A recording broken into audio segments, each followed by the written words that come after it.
Hello everyone, this is me Johan here. Now how does one of the best mid-rangers of 2017 perform in the year 2020? Well, I've been using the Moto G5 Plus for the past 10 days. So how is it today? Does it still hold up to today's standards? Watch my entire review to know the exact details.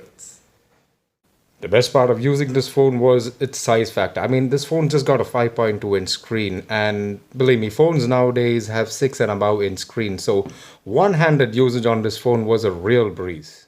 Although the display used on this phone is an LCD display, the good news in all of this, it's a 1080p display, so watching video content on this phone was still a pleasurable experience. As you guys can see, the colors are nice and punchy, and even to today's standards, the screen is a good quality screen.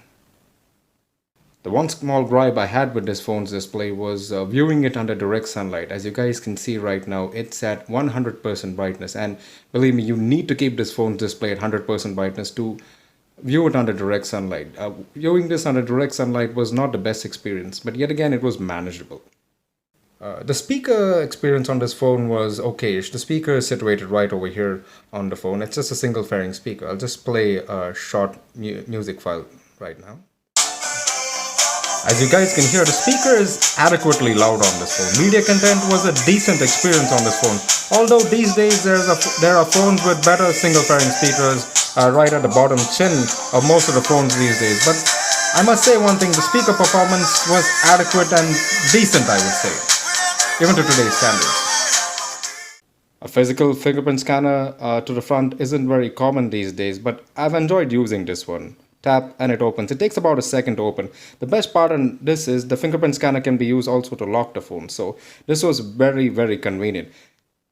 But in general operation, I must say one thing. The fingerprint scanner on this phone has not been the most consistent. Right now it's opening and closing without any issues. But the second I start actually using this phone in operation, I found a lot of inconsistencies here and there. It's not as consistent as it used to be when it was brand new. What thrilled me more than the speaker was the quality of output I was getting through the headphone jack out of this phone. With decent pair of headphones, you can get pretty decent audio out of this phone's headphone jack.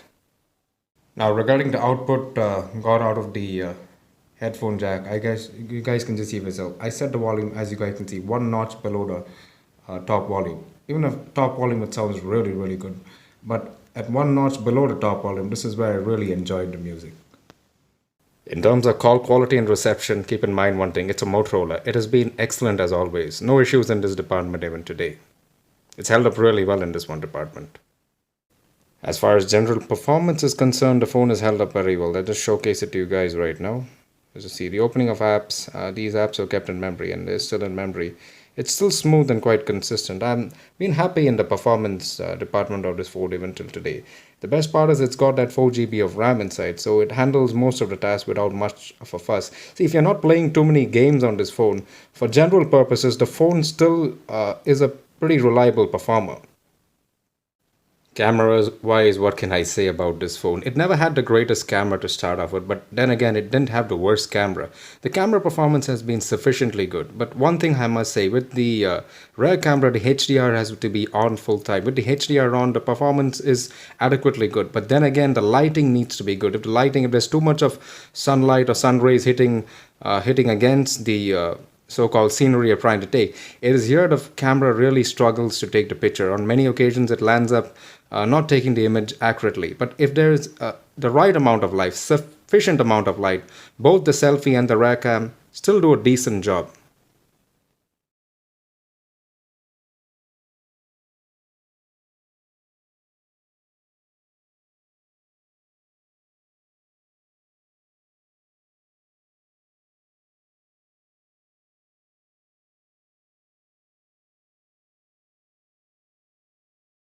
How well has the phone held up in terms of its build quality? It's held up pretty well, I would say, but the phone has been used with the case almost all its life.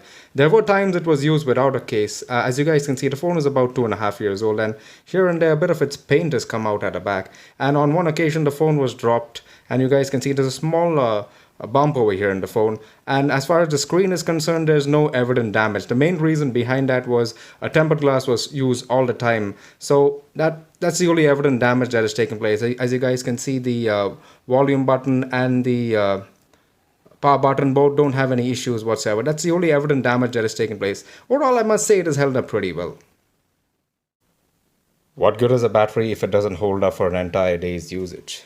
The battery used on this phone is a 3000 milliampere battery, and after 2 years of usage, and this phone comes bundled with a turbocharger. So the problem with all these turbochargers, they won't tell you this while selling the phone. After 2 years of usage, the battery cells tend to die really fast, and in this phone's case, that's exactly what happened. The battery had to be replaced, so I've replaced it with a brand new battery. So in terms of its actual battery performance, I'm getting a standby time of about 24 hours and a screen on time that averages anywhere between 5 and 5.5 hours of screen on time. I do play Asphalt 9 on this phone here and there, and all the other general apps what I usually use. Phone calls, Instagram, WhatsApp, a bit of Twitter here and there. So with all the general usage, I'm still getting a pretty decent 5 to 5.5 hours of screen on time. The one problem is the turbocharger that is bundled along with this phone takes 2 hours to charge a 3000 milliampere battery. So to today's standards, that's a little slow. The charging port used on this phone again is the old-fashioned charging port. It's not Type-C, it's micro USB. Now the biggest gripe I have with this phone, as you guys can see, is with the software. It's running an outdated software now, Android 8.1, and the security patch, as you guys can see, is February the 1st, 2019. We are currently in the month of January of 2020, so that's almost a year old. The one negative about these mid-rangers is they receive about one major software update and just about 2 years of security patches. So this is one major gripe with this phone. Apart from the 4GB of RAM that this phone comes with, the best part about this phone is the processor used in this phone. The processor used in this phone is a Snapdragon 625 octa-core processor, which was one of the first mid-range chips that managed to perform consistent without much hiccups. Prior to this, all the 600 series chips would always hiccup quite consistently here and there. So I'm glad to say one thing, the chip used in this phone is the chip that actually changed the game as far as the mid-rangers are concerned. And even after 2.5 years, the performance is still quite consistent.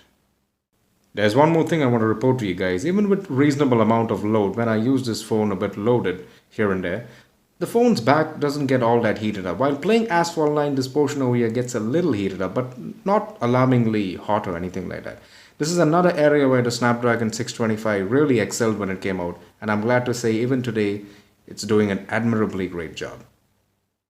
Another area where this phone felt a bit dated were with the size of the bezels. As you guys can see, the bezels are quite big on top as well as the bottom of the phone.